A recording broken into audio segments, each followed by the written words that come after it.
Okay. Okay. So we're doing this test of significance. I'll just start from the beginning and just get us back up to speed here pretty quick.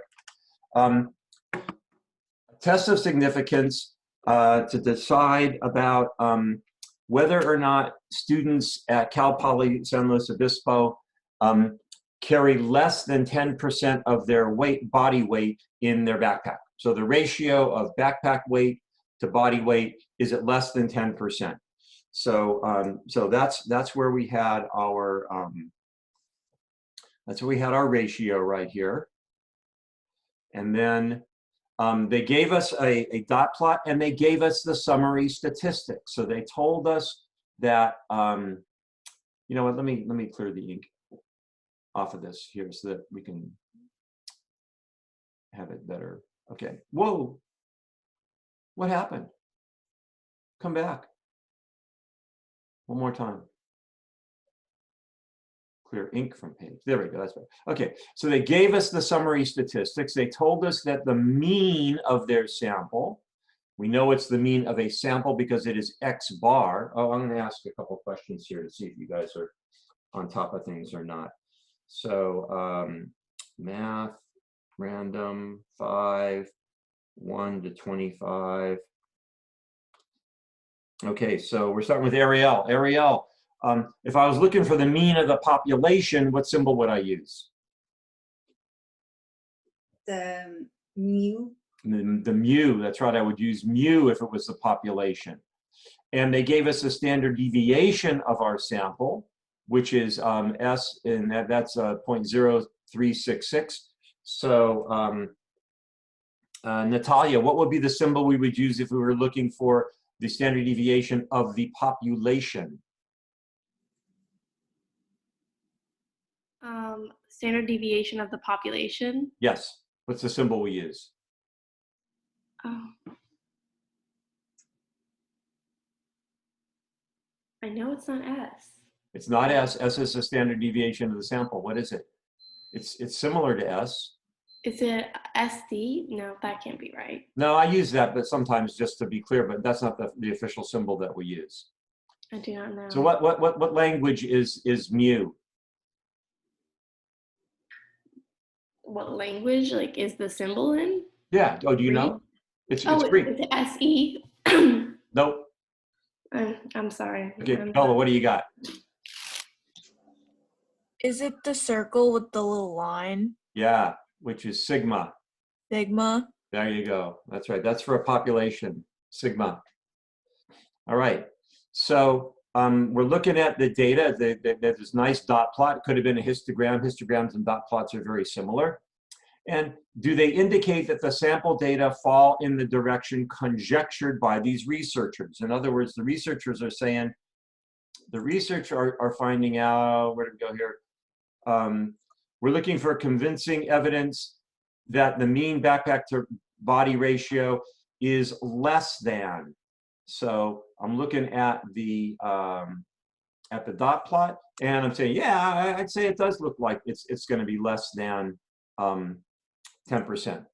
So, and my statistics are looking the same way. I got 0.07 instead of 0.1. All that more the dots seem over here. So, yeah, that's a reasonable conjecture. So, my description of the parameter, we actually did it, and we just went right to this next step here, and we said, what is the null hypothesis, and what is the alternative hypothesis?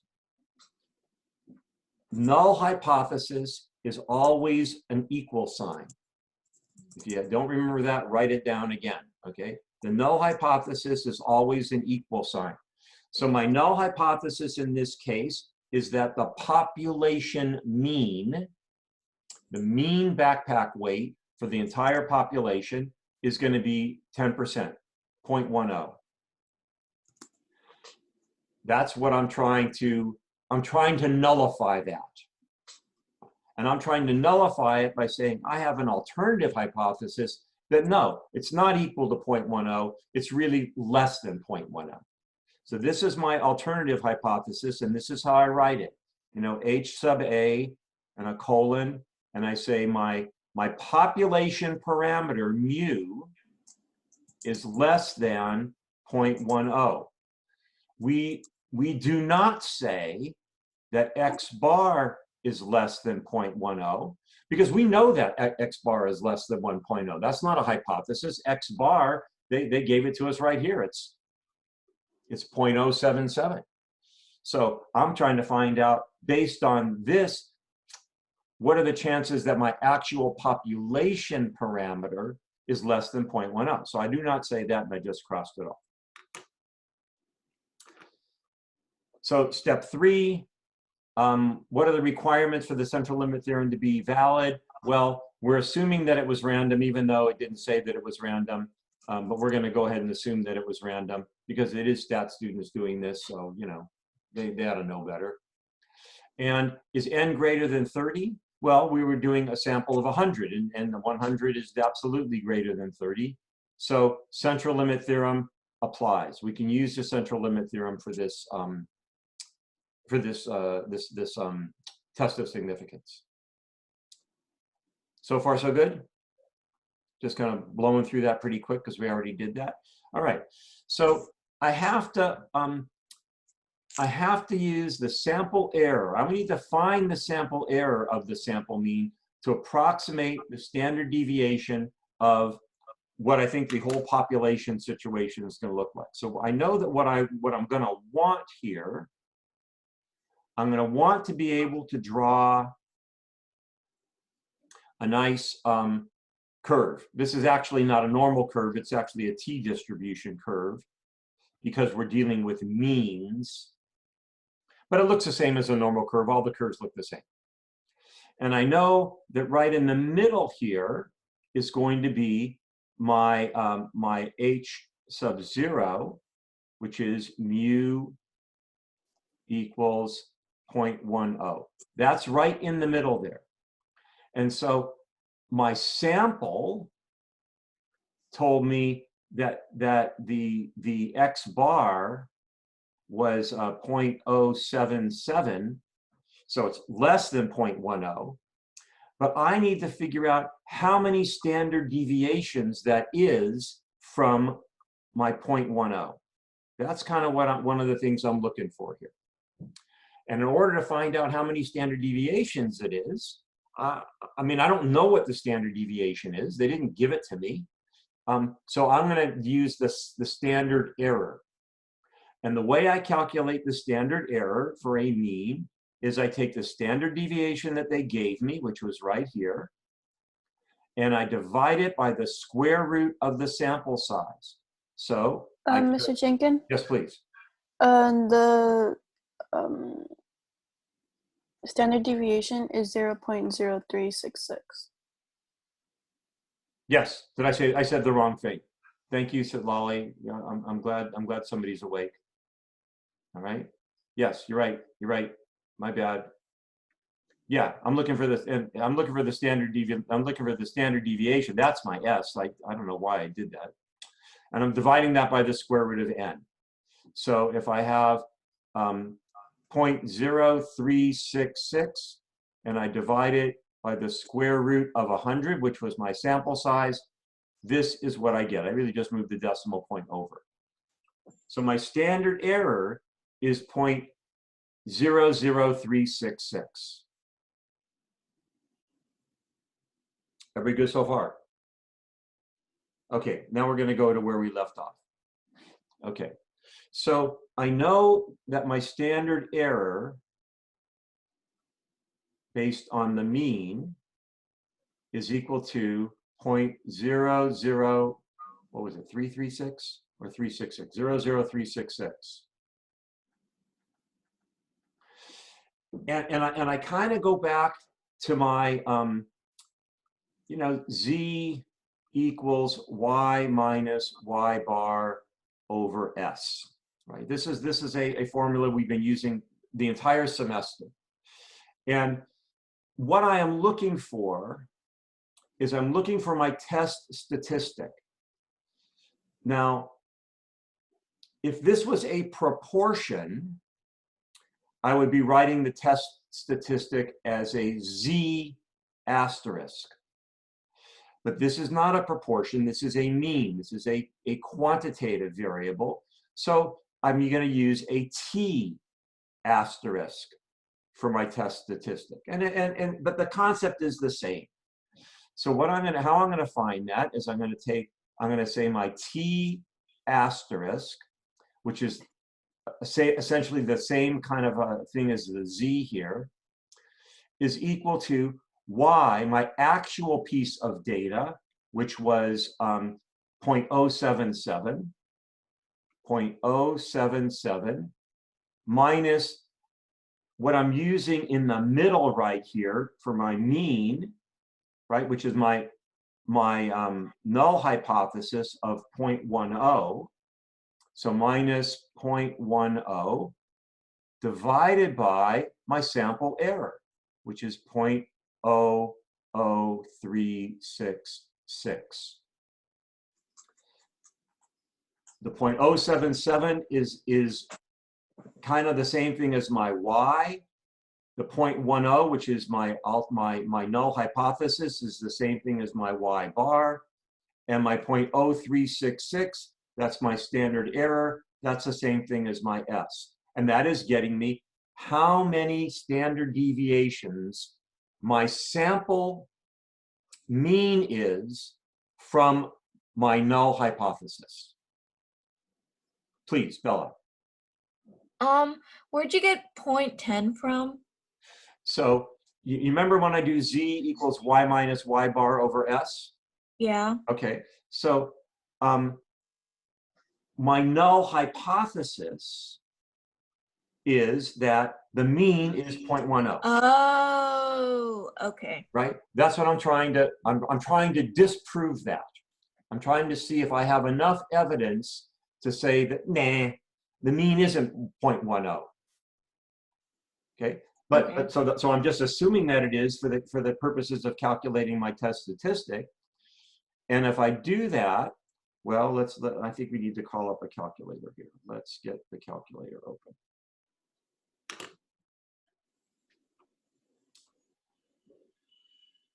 View always in front. Okay, so I have 0.077 minus 0.1, and then I'm going to divide that by 0.00366, and I find out that my test statistic, my t asterisk, is equal to negative 6.28.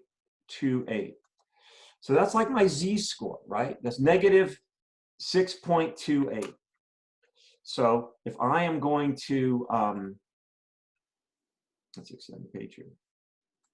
If I'm going to kind of, let me, okay. So if I'm going to draw a sketch of this, well, my curve is going to look like this, kind of like my normal distribution curve. My center of it is going to be 0.10. Way over here is now, I can't remember the numbers. I really wish I had it in front of me. 0.077, 0.077. And I just found out that the t-score of this number right there is negative 6.28. That's how many standard errors, or if you want to think of it, that's how many standard deviations I am away from my assumed mean of 0.10. So the probability of this happening, of me taking a sample of 100 and getting a sample mean of 0.077, if the actual population mean is 0.10, the probability of getting 0.077 is this little tiny green area right there. And that's my p-value.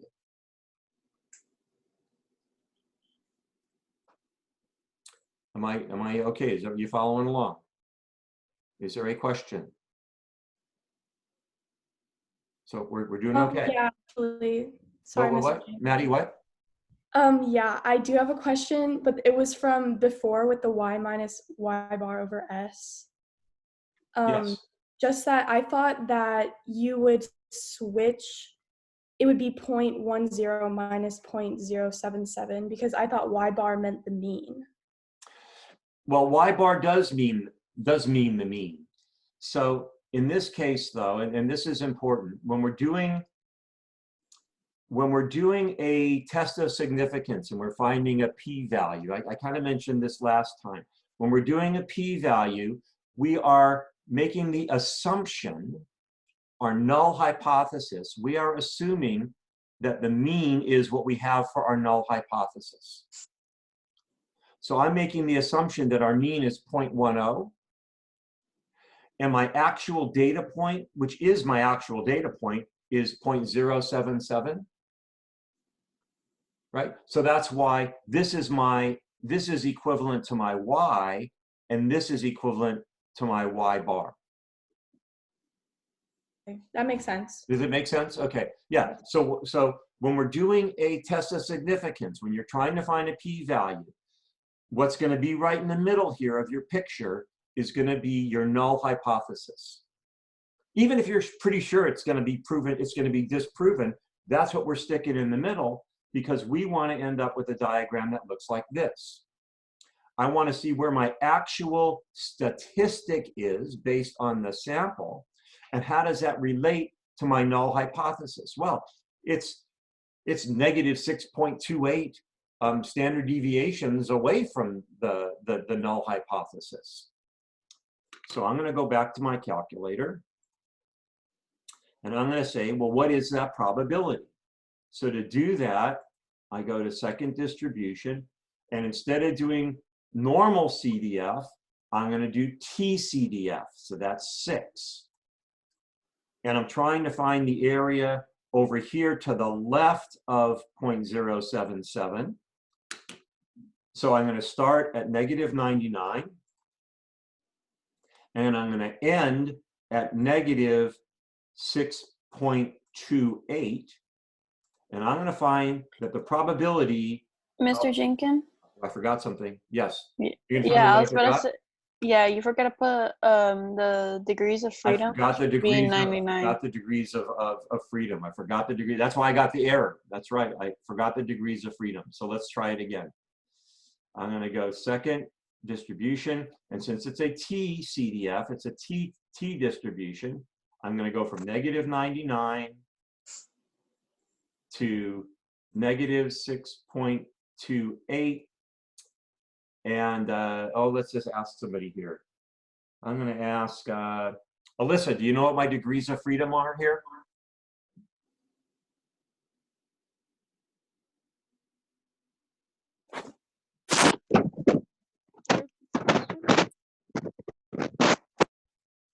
Are you there, Alyssa? I cannot hear you.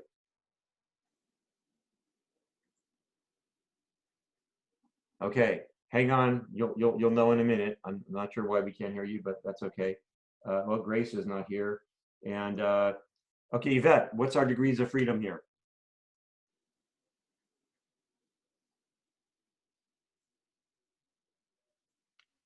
Give me a sec. I want to call on someone else. You're what? You're gonna call someone else? Shouldn't be there. What's our degrees of freedom? 99. Oh, our degree of freedom is 99. Our degrees of freedom is n minus 1. So we know our n is sample size is 100 minus 1 equals 99. So let's plug in 99 here. And this number is going to be really tiny. Yeah, so it's a 4.53 e to the negative 9. Pay attention to the e to the negative 9. So what that means is it's 4.53, and I'm going to move the decimal point over 9 times. So 1, 2, 3, 4, 5, 6, 7, 8, 9, 0, 0, 0, 0, 0, 0, 0. I would say that our probability is like pretty darn low. I'd say our p-value is pretty tiny. Would everybody agree with that? We agree with that. Our p-value is very tiny. So let's see. Mr. Jenkins, I have a question. Yes, please. So whenever we do TCDF, we always have to put the degrees of freedom after 2. Yes. Okay. If you don't put the That's the degrees, only if difference? if you don't put the degrees of freedom, then you're not gonna, it's gonna give you an error like you gave me a minute ago. Okay. Yeah, Thank that's you. the only difference between that and normal CDF is this degrees of freedom thing. Okay, good. All right. So, so I was gonna ask, Mr. Jenkins, yes, good. Kaylin has been kicked out, and she's gonna try to fix her Wi-Fi. Who got kicked out? Kaylin. Okay, okay. Fortunately, we're recording so that you can have this for the rest of your lives, and you know, whenever you're bored, you can pull it up. Oh, I'm gonna watch my stats class from my senior year. No, that's not true. Okay, right. All right. So, can somebody put into words what this really tiny p-value is saying? I will take a volunteer. That there's very likelihood. Are you volunteering, Ariel? I can't hear you. I'm No? Yes. Go ahead. that there's barely any likelihood that that would actually happen. Yeah, I think that's a nice, legitimate way to say it. That if the actual population parameter is 10%, and I got from my 100-person sample this as the average ratio, I mean, there's such a small probability that that could actually happen that we can say to our null hypothesis, we have nullified you. You are rejected. I am rejecting you. That makes sense? Pretty good? Test is significant. Same kind of a thing that we did with proportions, except that we're just doing it for means. So, oh, so we interpreted the p-value. Oh, okay. So I'm making a test. Yes, please. Question. Sorry, I also have a question. Yeah, good, Bella. So when we do T statistic, Yeah. Is our like y or like mean always going to be our hypothesis? Your null hypothesis, yes. Thank Yes. you. Because Bella, what we're trying to find out is that is where on this distribution does our actual statistic, where does our X bar stand in relationship to our null hypothesis? If the X bar that we got is really close to the null hypothesis, then we can't reject the null hypothesis. But if the X bar that we got was really far from the null hypothesis, then nah, man, you're rejected. You're out of here. Okay? We're anthropomorphizing the null hypothesis. Do you think it feels badly, the null hypothesis, when it's rejected? Yeah. I mean, I feel badly when I'm rejected.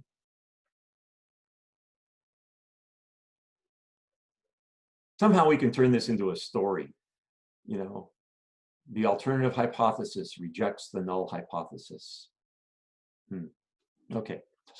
At any rate, so if we're asked to make a test decision, do we consider this data statistically significant at the 0.01 level? So this is really the 0.01 level is very similar to a 99% confidence interval. Am I 99% confident that I can reject the null hypothesis? Well, yeah. So this significance level we indicate with the alpha, and we say if alpha equals 0.01, and our p-value is equal to 0.000004 something. Well, this is definitely less than our alpha, so that lets us say at that alpha level we are rejecting the null hypothesis. Right. And then if I was to write a sentence of it, you know, I would say something like what Ariel said, which was something that a layperson could understand. They'd say, hey, that there's no way that could happen if our null hypothesis was true.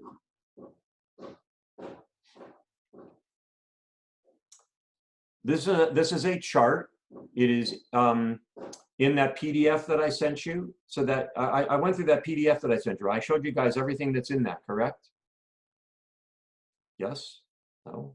The one that has all the things about confidence in, I'm going to show you one more time. I just want to make sure you know this, that you have this.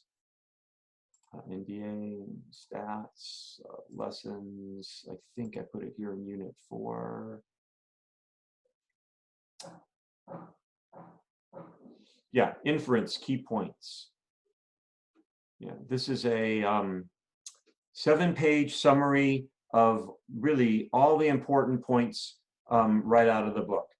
So it goes through all the steps of a test of significance. It has charts of the test of significance for proportions and for means, so it differentiates between the normal model using z-scores and the t-distribution using t-scores. I mean, you know, this is really a good tool for you to use when you're doing your work. Any questions? Like no questions? All right, so then I think I'm gonna send out the test, and you guys can start working on it now. We do have a class on we are on Tuesday, which is actually, I want to make sure I got this right here. Yeah, that is when the test is due, and if you want to turn it in earlier, that's fine. I think so. Like for class on Tuesday, like check in, and if you have questions about the test, you know, I can answer them then. I can answer them over the weekend, you know, however you're kind of want to do it. I got to do taxes over the weekend, so that'll take a little bit of time. So I might not be quite as responsive as I frequently am, but you know. Yes, Keely. It's individual, not group, right? It is an individual test. Okay. Let me just take a peek here, and let's go here. Stats test. I'll just review the instructions with you.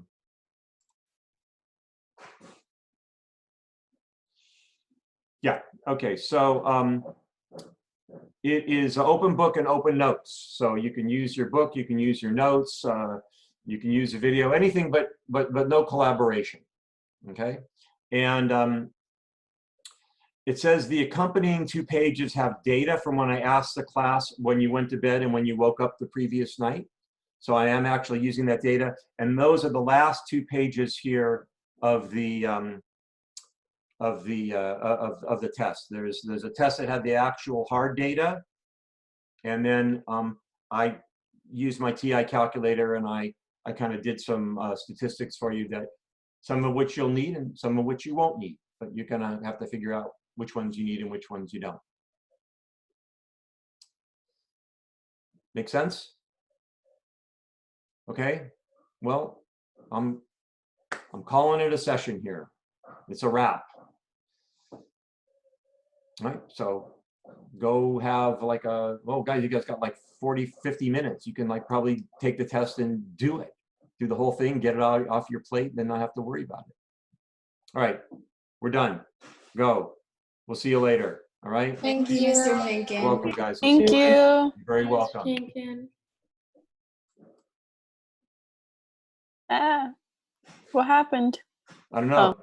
There you go. Okay.